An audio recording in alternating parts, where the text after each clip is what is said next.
Welcome to the MS Gym podcast. I'm your host, Jody Feltham, and it's about to get real as we listen to the victories and struggles of our own MS Gym members. So let's dive in.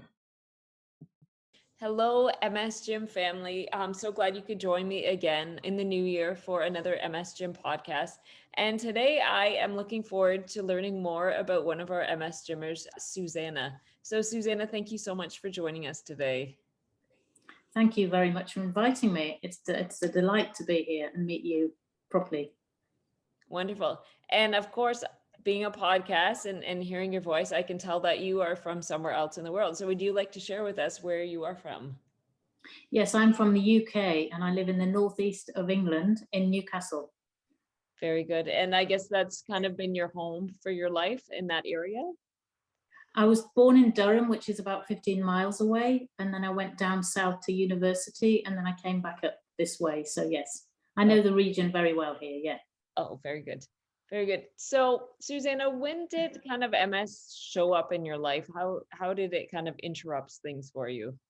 I was diagnosed in December 1999. I was in hospital at the time and I had an MRI scan and a lumbar puncture test, which showed signs of MS.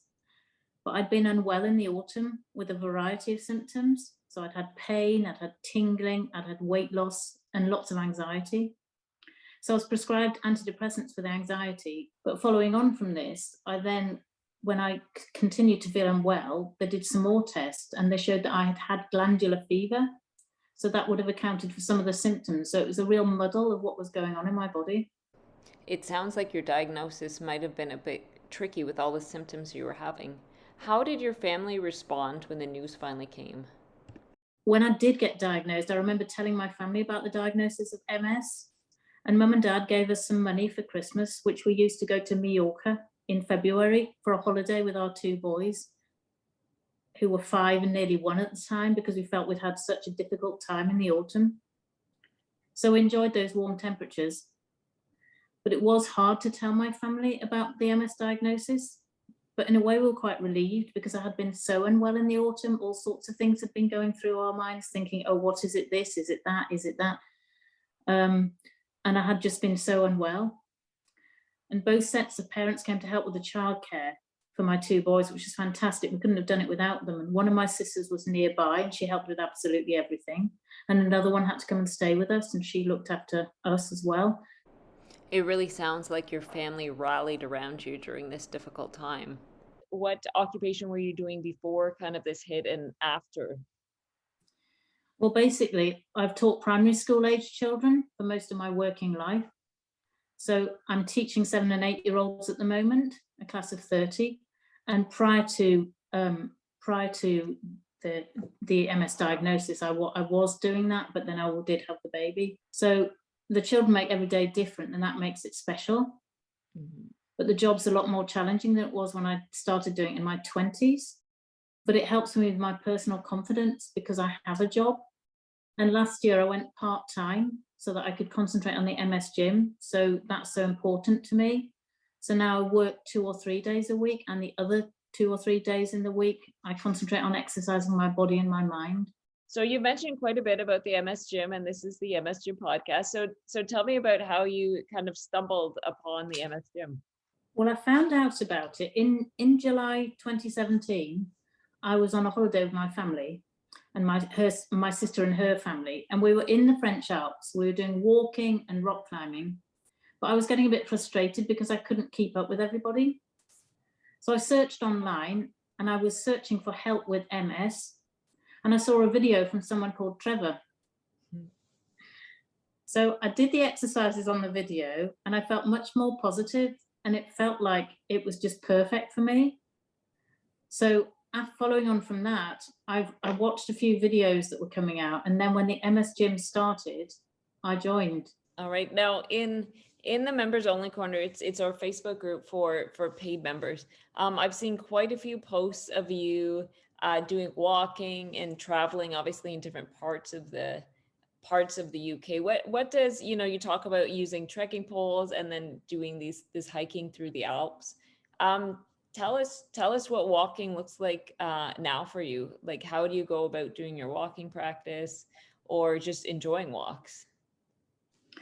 Well, basically, I do my walking practice. I've got a really large area of green grassy land about 10 minutes from my walk from my house. So I take my trekking poles and I go out there, and there are flat tracks, or if you are confident or you feel well enough, you can go up hills as well there. And there are tracks where you can cycle, which I sometimes can do that as well. So that's sort of my exercise playground. And sometimes I go on my own, and sometimes I have a really good friend called Amanda, and she talks and walks with me as well. And she knows all about Trevor, she knows all about the MS gym, and she knows all about the fret bucket. So you can see what our conversation is like. Yeah. No, that's good. And I'm glad you have a friend that kind of understands you. And it sounds like she kind of understands Trevor and where you both are coming from. I'm assuming, because of all the pictures I've seen in the MOC, that travel is a big thing for you and your family. Like, you like going different places. Whereabouts have you been in the world? We have been, well, until recently, we used to do a lot of holidays in the mountains, basically. So when I was a child, my dad used to love taking us to the mountains, the Lake District in the UK. And then we used to sometimes go to Europe and go to the Alps. And that we've continued with that. So our boys love it and we love it. And that's sort of where we go for holidays. So yeah, basically Europe, and then sometimes up in Scotland. But recently we haven't been away because of COVID. We've been concentrating on the mountains back in the UK. I know COVID has definitely limited all our abilities to travel, but I'm glad you're still able to get out somewhere in your area, at least, even if it's a few hours away. It's nice for you to have that refreshment, right? And being in nature it's a blessing for sure. So you found the MS gym, you connected with Trevor. What kind of improvements have you seen since you started the MS gym? I think one of the main things is to do with my mind. I feel so much calmer about my body, and I've sort of accepted who I am and how I am. I'm still learning, of course, but the peace in my mind is massive in contrast to how it was when everything was changing and everything was unknown, really, about what was going to happen and how my body was going to recover or not recover, or yeah. I listen to Trevor every time I drive to work, and he sets me up to manage the day ahead. So I've listened to his Motivation Mondays lots of times, but I like now I can join in with bits because I know what's coming up. And I also love listening to the MS Gym podcast, and here we are. Anything that helps my mind, I'm always looking out for it, because I think those are so powerful. If you have a positive mindset, things are so much easier to cope with. And the comments from everybody in the MS Gym have also made an enormous difference to the way I feel every day. I suppose in terms of improvement with my body, I've a lot more confidence that I can manage to join in with walking with other people. I've learned to use my trekking poles on local walks, not just on my mountain walks that I used to do. And I'm realizing the whole world is not watching me. And if someone is, they're wishing me well, because sometimes I used to feel so not confident, and I felt I don't want to use my poles because I'm standing out and people are thinking, oh, what's wrong, and things like that. So I feel I've accepted that, and that's who I am, and that is how I walk. You know, it's interesting what you mentioned about, we get self-conscious, about people watching us walk. And I know that can even add, to our threat bucket, right? These outside, like, internalizing all these thoughts that we think other people are thinking about us. And most of the time, it's actually all of the time, it's never ill will when people are watching us walk, right? Like, we feel like they're just watching us struggle. And I know I've shared before that when people watch me walk and they stare at me, it feels like I'm naked, because all my vulnerabilities are on the outside, right? And they're just staring at it. But I know that the intention of their heart is never to make me feel bad or to single me out a lot of times. And I'm sure that people, for you, when people notice you walking, it's actually admiration, and they look at you and they see your tenacity and your spirit to keep pressing forward, right? And I think for so many people watching, they wonder how it is that we do it every day, that we keep moving forward. That's great about, your walking.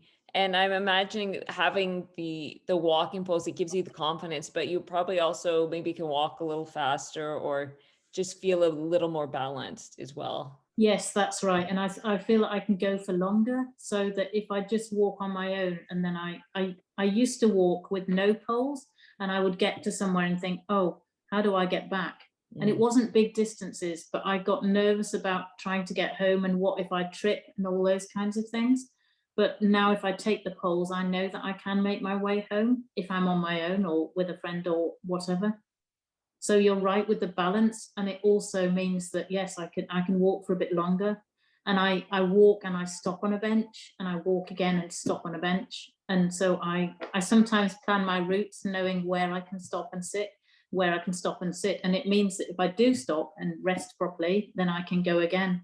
So I've learned the hard way, I suppose, that if I just keep going because I feel okay, then I sometimes go too far and I regret it later.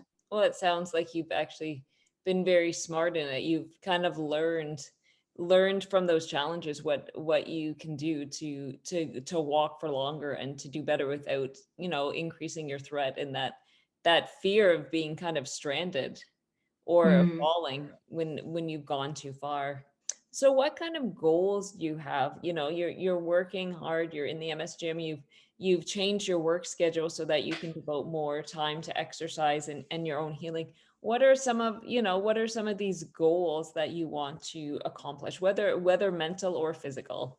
Well, I think my overall goal is I'm aiming to stay active and mobile as much as possible, going for walks and doing active outdoor things with my friends and my family, so that I can join in with those things rather than thinking that I can't be a part of that. I suppose that's my overall aim. I think those are good aims, right? You want to live your life, not just, survive your life. And I think that can be so often, with MS, especially on our hard days, right? We feel like we're barely surviving, like the thought of actually living and engaging, with people.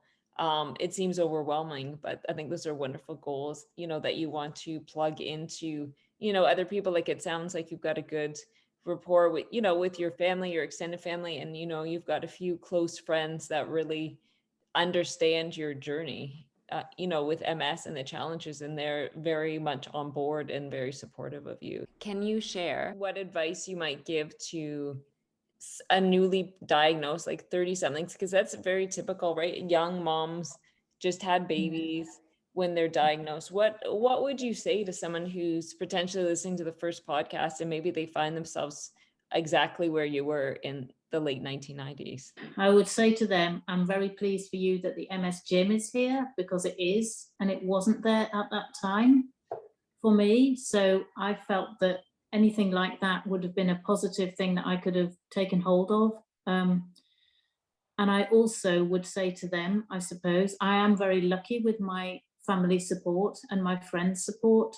But I would encourage anybody who is having a difficult time and has just found out about all of this, that any help that they can possibly take is, we have to learn to accept help. And I wasn't very good necessarily about that. Haven't been very good at certain times when I felt I can manage. So I think accepting any help that anybody could possibly give you, whether it's somebody working as their part of their job is to help you, or whether it's actually somebody who's a friend or a family who's offering to help you, I would suggest that everybody takes any help that they can take from those situations. No, that's great advice, because I think so many of us, when we're diagnosed with MS, I don't know if it's you as well, but like I know that I have perfectionistic tendencies and I love my long Yeah. to-do lists and things like that, like just a go, go, go person. Mhm. And then, Yeah. MS hits you or relapse hits you, and then suddenly you kind of feel like Mhm. you lose a little bit of yourself, Yeah. in that you're not suddenly able to perform to, what you expected or what your ideals were. But I think what you say is very true about learning to work with other people, learning to let other people serve you or let other people help you, so that you can learn Mhm. the best use of your energy. And I know it's not necessarily, what we want. We want to be able to do it all and to do everything and Mhm. not need other people. But I think, over time in the journey that we learn that some things are more important than others. And so we learn more priorities and what other people can help us with. So Yes, and I think when it happened to me, I felt really guilty about my children, that I wasn't doing things for them. But actually, they were okay. I just felt that I should be helping with this and helping with that. And then I realized that I could actually order things online for them, clothes or anything like that. I didn't have to rush into town and buy them something. And just silly, it sounds really silly, things like that. But as a parent, you can sometimes feel so guilty that you're not doing enough for them. But actually, children are fine and they are very resilient and they will be okay. And I suppose that was something that I learned, but I didn't initially feel that would be okay. I felt that should be all on me doing it. I know that just reading different posts in the MOC, I know that a lot of people, they take on, like young moms, they take on this guilt or this feeling that they're not, that they're not there for their kids the way they want to be, or or they're disappointed that they can't perform the way, maybe other mothers would be. But it's been interesting to read some of the comments, that these parents, that these mothers put on about their children, whether it's, a decade later or even as infants, that the way they see their parents, the way they see their mom fighting every day, that's kind of like you've become their hero. Because maybe when they're young, obviously, maybe when they're 5, they don't understand fully why mom is struggling with this, but they see you fighting every day. And and I know that they would feel the love that you have for them, because they see you trying so hard, to meet those needs or to meet those desires. And obviously 21 years later, you said 5 and 1, so you're maybe one of your sons is married now or living outside the home. They're both living outside the home. Okay. Yeah. Okay. Yeah. But I'm sure they would be the first to say, yes, they are so proud of what I've done. But I would also say to them that I did it with your encouragement and your support and your help, because whether it's they're a young child and they manage to make you think about nothing but them, or this moment with them that is so lovely, or whether it's when they're grown up and they're teaching me how to rock climb because I don't know how to do it, and they understand my limitations and will help me. So you're absolutely right, all the way through they have been supporting me, but they have been admiring me and how I'm getting on. And one of the things I've liked doing with my nephews and nieces, who are a bit younger than my children, is reading them stories. Because if I don't feel well enough to go for a walk with them, I can still sit with them and read them a story. And that's been a really positive thing for me and for them.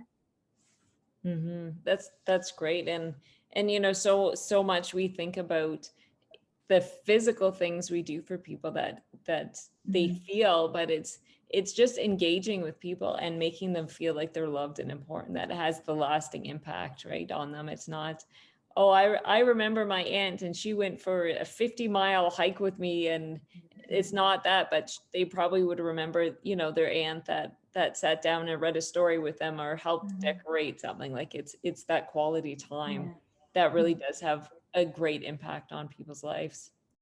So your goal is to keep walking, to keep engaging, obviously, with your friends and your family, and keep up. What would you say in a post-COVID world? What are your goals, whether they be travel or I have no idea what kind of adventure, in an ideal situation where the world is open once again? I would like to get back to doing rock climbing, which I started, but we haven't really done it since COVID. And it's not exactly because of COVID, but it's just you can go to indoor climbing walls, but they're not always open, and then they sometimes are. And so I haven't really done that, partly because I'm just aware that it's best not to do that, if I think at the moment. But also it's to do with the travel. So often we would go abroad to Europe just because the weather's warmer. So things like climbing in Europe are more amenable than doing it in the UK sometimes when it's very cold. And the same for walking. So those sorts of things would be the things that I would aim to do, and those would be my goals. That sounds great. I think we're all looking forward to a world post-COVID that we can get out there, because often said that, with having MS, we kind of have like this crash course in the COVID world. Like we know what it's like to have moments of isolation or challenges or difficulties or limitations. Like we've kind of been a little bit hardwired and prepared, more than the rest of the world potentially, as people that can move and don't have any physical limitations in their life. They don't. COVID kind of hit them by surprise, and they didn't know what it was like to learn how to be flexible and to deal with challenges and to kind of go with the flow. But I think that's something, living with MS, that we've kind of had to learn to do. So Yes, definitely. You're right. Yeah. So, Susannah, thank you so much for meeting with me today. And I just want to give you an opportunity. Is there any parting words that you'd like to share with us? Well, I had one thing that I wanted to say about things that might have helped me that might help somebody else. So I've used TENS pads to help me. So I put them on my my calf and my glutes, and they tell my muscles that they're going to work. It's a bit like a warm up that Trevor talks about, warming up things before you, to tell the muscles they're going to move. So that's one of the things I use. I also have some toe socks, which probably sounds strange, but socks are in with little divisions between the different toes.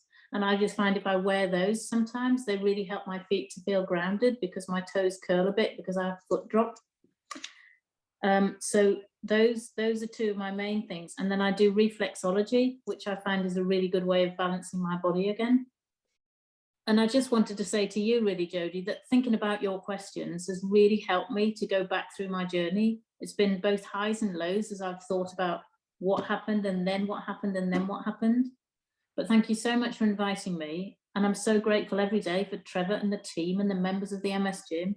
I am where I've got to, and I am who I am because of all of you. Those are beautiful sentiments and a wonderful way to end the podcast. So, Susannah, thank you so much for joining me today. And as always, I always look forward to seeing guests on the podcast. I love seeing, their posts and their victories and just the updates and progresses that they made. So I look forward to seeing more pictures of you. I don't know whether we'll get a picture of you in the snow, in your forest there, doing trekking or doing walking with your trekking poles or not. But it's been lovely chatting with you, Susannah. It's been great. Thank you very much indeed for inviting me. Thank you, Jodie. Do you want to give a voice to your own story or learn more about the MS Gym? You can check us out at themsgym.com.